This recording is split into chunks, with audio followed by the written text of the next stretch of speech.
नमस्कार दोस्तों, Bihar exams guide में आपका स्वागत है। आज हम संधि के इम्पोर्टेंट कंसेप्ट्स पर एक क्विज करेंगे जो आप 2025 के लिए बहुत इम्पोर्टेंट है। तो चलिए शुरू करते हैं और देखते हैं पहला सवाल।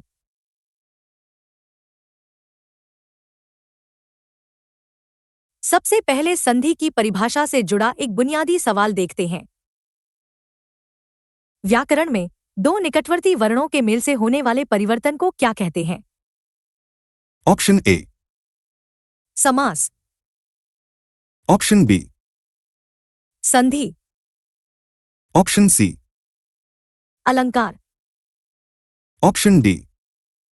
विच्छेद।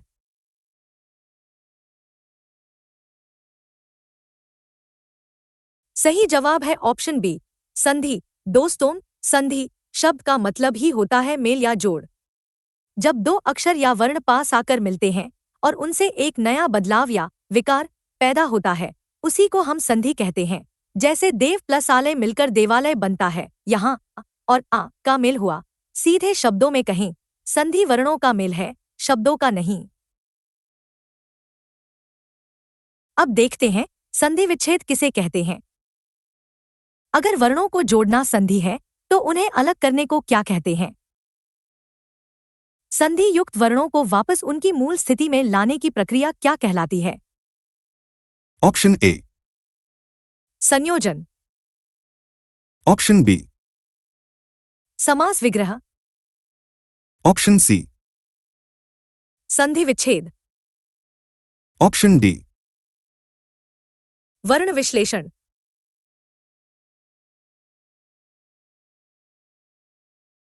इसका सही उत्तर है ऑप्शन सी, संधि विच्छेद। यह संधि का ठीक उल्टा प्रोसेस है। संधि में हम वर्णों को जोड़ते हैं और संधि विच्छेद में हम जुड़े हुए वर्णों को नियमों के अनुसार तोड़कर वापस उनके ओरिजिनल रूप में ले आते हैं। जैसे विद्यालय का संधि विच्छेद होता है विद्या प्लस आलय, मतलब विच्छेद का अर्थ है अलग करना। चलिए अब संधि के प्रकारों पर आधारित अगला सवाल देखते हैं। हिंदी व्याकरण में संधि को मुख्य रूप से कितने भागों में बांटा गया है? संधि के मुख्य भेद कितने होते हैं? Option A, 2, option B, 3, option C, 4, option D. 5।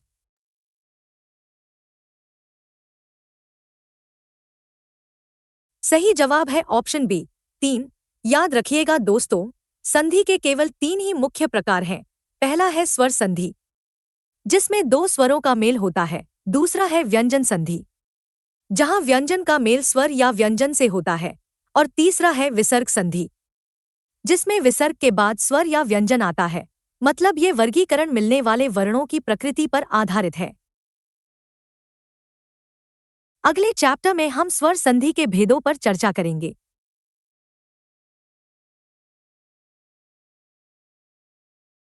चलिए स्वर संधि के पहले भेद, दीर्घ संधि से जुड़ा एक बहुत ही कॉमन सवाल देखते हैं।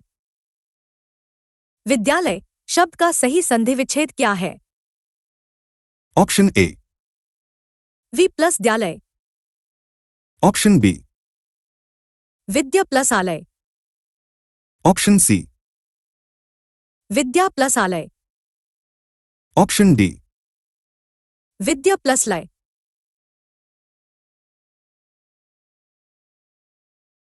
सही जवाब है ऑप्शन सी, विद्या प्लस आलय।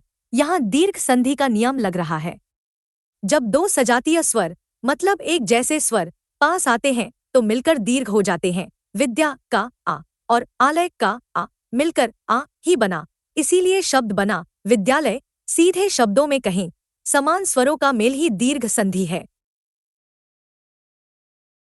अब गुण संधि के एक उदाहरण को समझते हैं। अब एक ऐसा सवाल जहां 2 अलग अलग स्वर मिलकर एक नया स्वर बना रहे हैं। महा प्लस उत्सव का संधि रूप क्या होगा? ऑप्शन ए, महोत्सव, ऑप्शन बी, महोत्सव, ऑप्शन सी, मह उत्सव। Option D.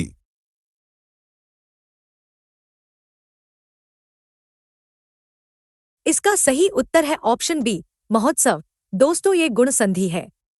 इसका नियम है कि जब अ या आ के बाद उ या उ आता है तो दोनों मिलकर ओ बन जाते हैं। यहाँ महा के आ और उत्सव के उ ने मिलकर ओ की मात्रा बना दी, बिल्कुल वैसे ही जैसे सूर्य प्लस उदय सूर्योदय बनता है।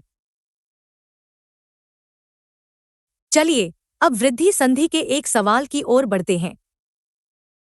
अब उस संधि की बात करते हैं जिसमें स्वर की वृद्धि हो जाती है, यानी वो और पावरफुल हो जाता है। एक प्लस एक में कौन सी संधि है? ऑप्शन ए। दीर्घ संधि, ऑप्शन बी। गुण संधि, ऑप्शन सी। वृद्धि संधि, ऑप्शन डी। यण संधि।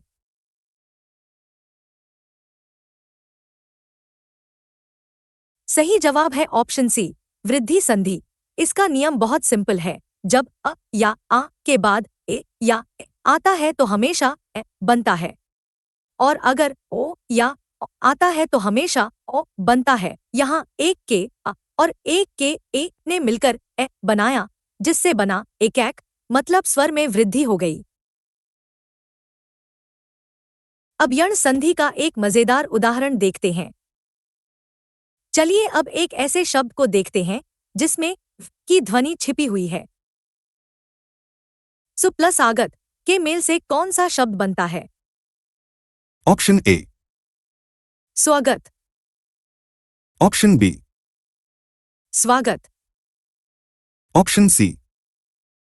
स्वागत, ऑप्शन डी। स्वागत।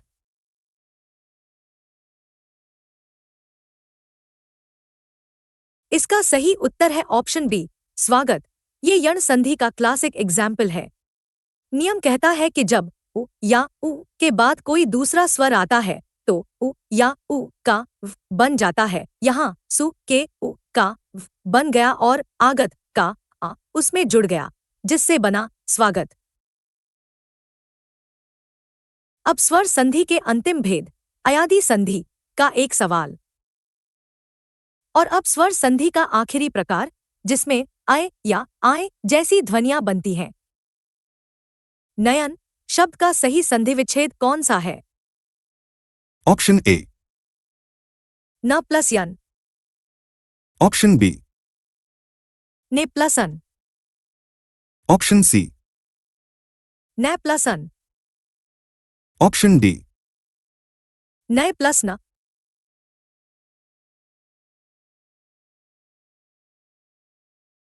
सही जवाब है ऑप्शन बी, ने प्लस अन। ये अयादि संधि है। इसका नियम है कि जब ए के बाद कोई और स्वर आता है तो ए की जगह ऐ की ध्वनि आ जाती है। यहाँ ने के ए का ऐ बन गया, जो अन के अ के साथ मिलकर नयन शब्द पूरा करता है, मतलब ने प्लस अन प्लस ऐ प्लस अन नयन। अगले चैप्टर में हम स्वर संधि के कुछ और उदाहरण देखेंगे।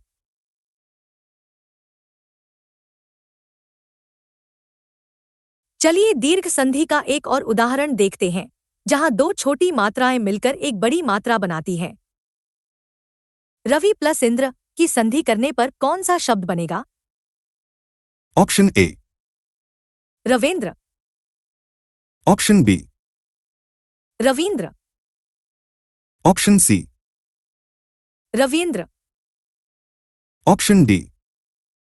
रवींद्र।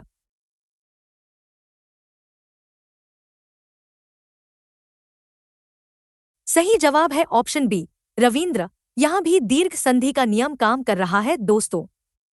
रवि में छोटी ई की मात्रा है और इंद्र में भी छोटी ई है। जब दो समान ह्रस्व स्वर मिलते हैं तो वो मिलकर दीर्घ हो जाते हैं, मतलब छोटी ई और छोटी ई मिलकर बड़ी ई बन गई, जिससे बना रवींद्र। वर्तनी का ध्यान रखिएगा। अब उस संधि की बात करते हैं जिसमें अर की ध्वनि आती है। अब एक बहुत ही महत्वपूर्ण सवाल जो अक्सर परीक्षाओं में पूछा जाता है और ऋषिमुनियों से जुड़ा है। देव प्लस ऋषि के मेल से कौन सा शब्द बनता है? ऑप्शन ए, देवर्षि, ऑप्शन बी, देवऋषि, ऑप्शन सी, देवऋषि, ऑप्शन डी। देवोर्षि।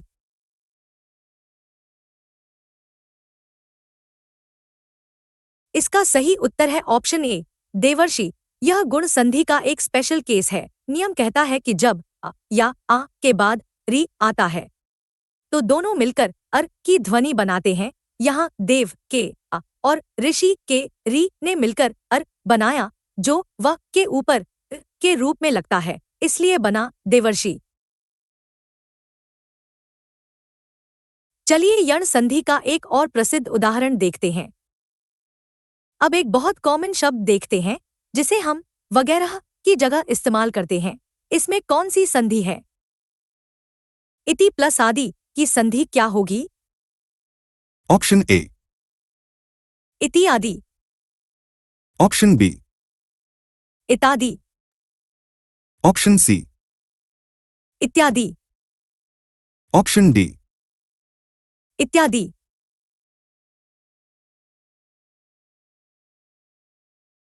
सही जवाब है ऑप्शन डी, इत्यादि।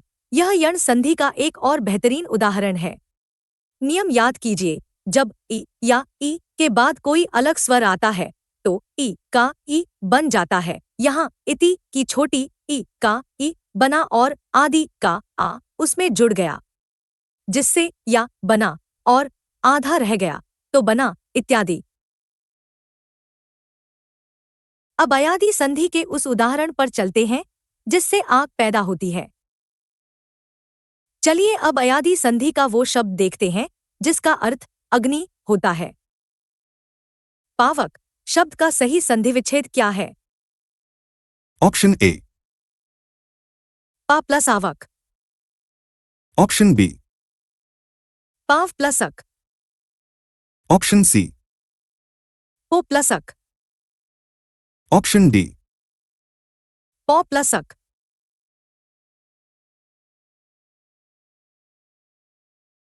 इसका सही उत्तर है ऑप्शन डी, पौ प्लस अक। दोस्तों ये अयादि संधि है और नियम कहता है कि जब ओ के बाद कोई दूसरा स्वर आता है तो ओ का आव हो जाता है। यहाँ पौ के ओ का आव बन गया, जो अक के अ के साथ मिलकर पावक शब्द बनाता है। मतलब पौ प्लस अक प्लस आव प्लस अक पावक। अगले चैप्टर में हम व्यंजन संधि के नियमों को समझेंगे।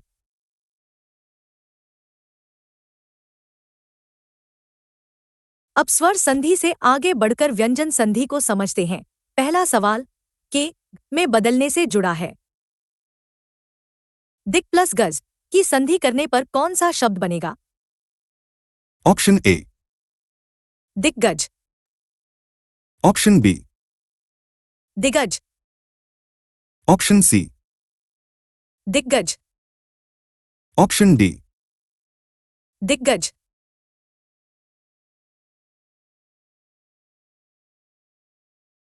सही जवाब है ऑप्शन सी, दिग्गज। दोस्तों ये व्यंजन संधि का पहला नियम है। अगर किसी वर्ग के पहले अक्षर जैसे के बाद कोई स्वर या तीसरा चौथा अक्षर आए तो पहला अक्षर अपने ही वर्ग के तीसरे अक्षर में बदल जाता है। यहाँ अपने तीसरे अक्षर में बदल गया और शब्द बना दिग्गज, मतलब क का ग हो जाना। अब देखते हैं जब पहला अक्षर पांचवें अक्षर में बदल जाता है। चलिए अब उस नियम को देखते हैं जहां वर्ग का पहला अक्षर नाक से बोले जाने वाले पांचवें अक्षर में बदल जाता है। उत प्लस नति के मेल से कौन सा शब्द बनता है? ऑप्शन ए, देत, ऑप्शन बी, उदंती, ऑप्शन सी, उन्नति, ऑप्शन डी। उन्नति।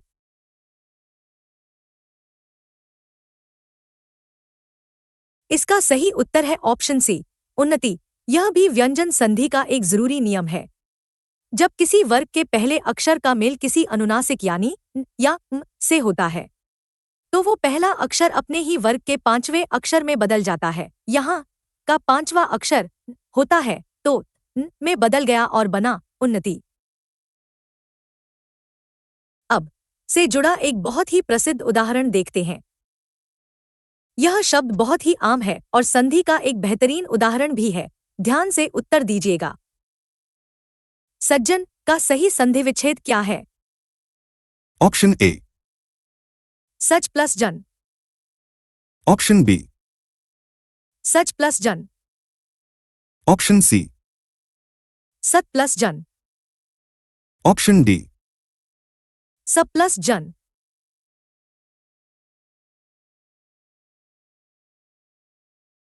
सही जवाब है ऑप्शन सी, सत प्लस जन।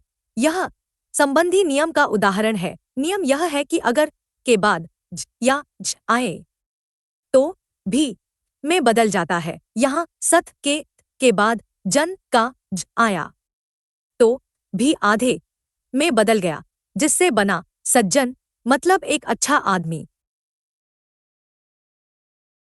अगला सवाल से जुड़ा हुआ है। देखते हैं आप उसे पहचान पाते हैं या नहीं। अब से जुड़े नियम को देखते हैं, जहां एक बिंदी यानी अनुस्वार में बदल जाता है। सम प्लस कल्प का संधि रूप क्या होगा?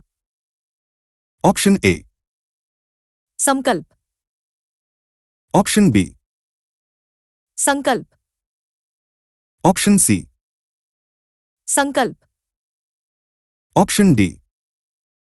बी और सी दोनों।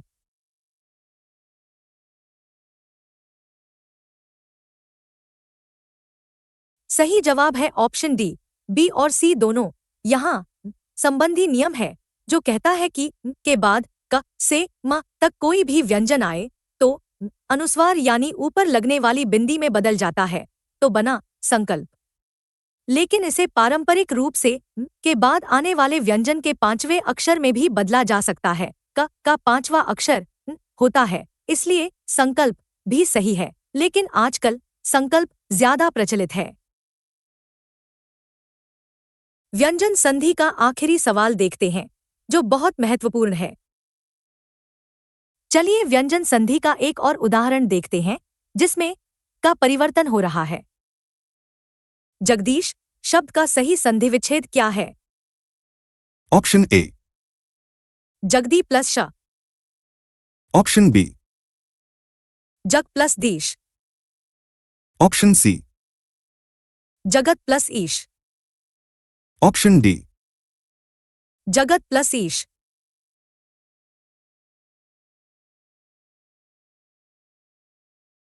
इसका सही उत्तर है ऑप्शन सी, जगत प्लस ईश। यह फिर से पहले नियम का उदाहरण है, जहां वर्ग का पहला अक्षर तीसरे में बदलता है। जगत का पहला अक्षर है और उसके बाद स्वर ई आया है। नियम के अनुसार अपने वर्ग के तीसरे अक्षर में बदल जाएगा।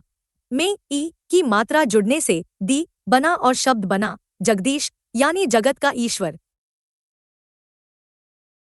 अब हम संधि के आखिरी प्रकार विसर्ग संधि की ओर बढ़ेंगे।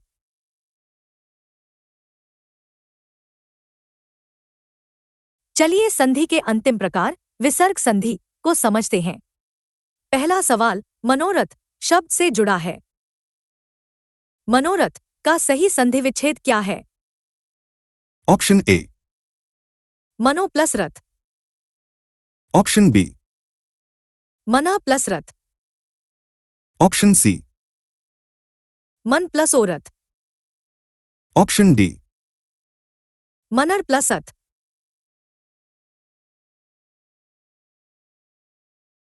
सही जवाब है ऑप्शन बी, मना प्लस रथ।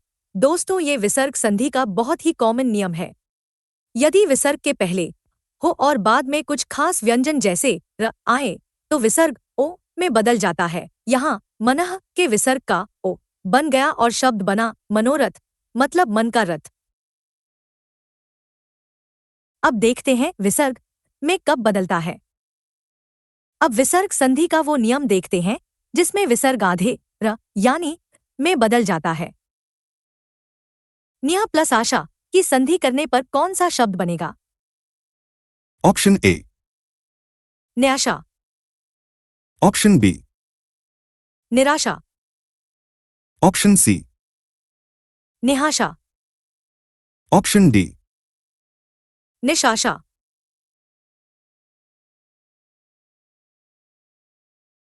इसका सही उत्तर। चलिए अब देखते हैं विसर्ग कब श या स में बदलता है। ये सवाल अभिवादन से जुड़ा है, पर इसमें भी संधि का एक महत्वपूर्ण नियम छिपा है। नमः प्लस ते के मेल से कौन सा शब्द बनता है? Option A. नमोते, Option B. नमते, Option C. नमस्ते, Option D. नमस्ते।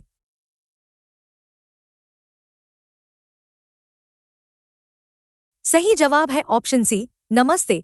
हम सब ये शब्द रोज इस्तेमाल करते हैं। इसका नियम है कि अगर विसर्ग के बाद त या थ आए तो विसर्ग आधे स में बदल जाता है। यहाँ नमः के विसर्ग के बाद ते का त आया तो विसर्ग का बन गया और शब्द बना नमस्ते, मतलब आपको नमन है।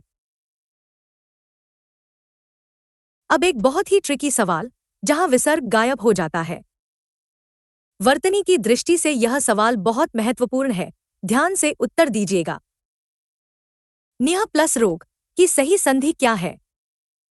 Option A. निरोग, Option B.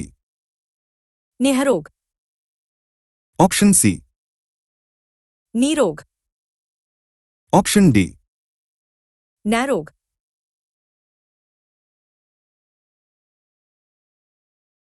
इसका सही उत्तर है ऑप्शन सी, नीरोग। ये एक स्पेशल नियम है दोस्तों।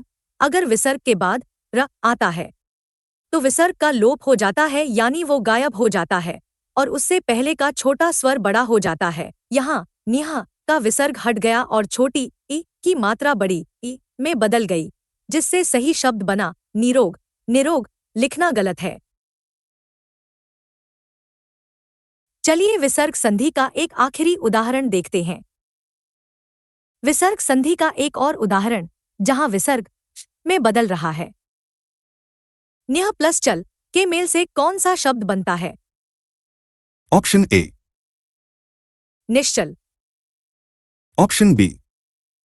निश्चल, Option C. निश्चल, Option D. निचल।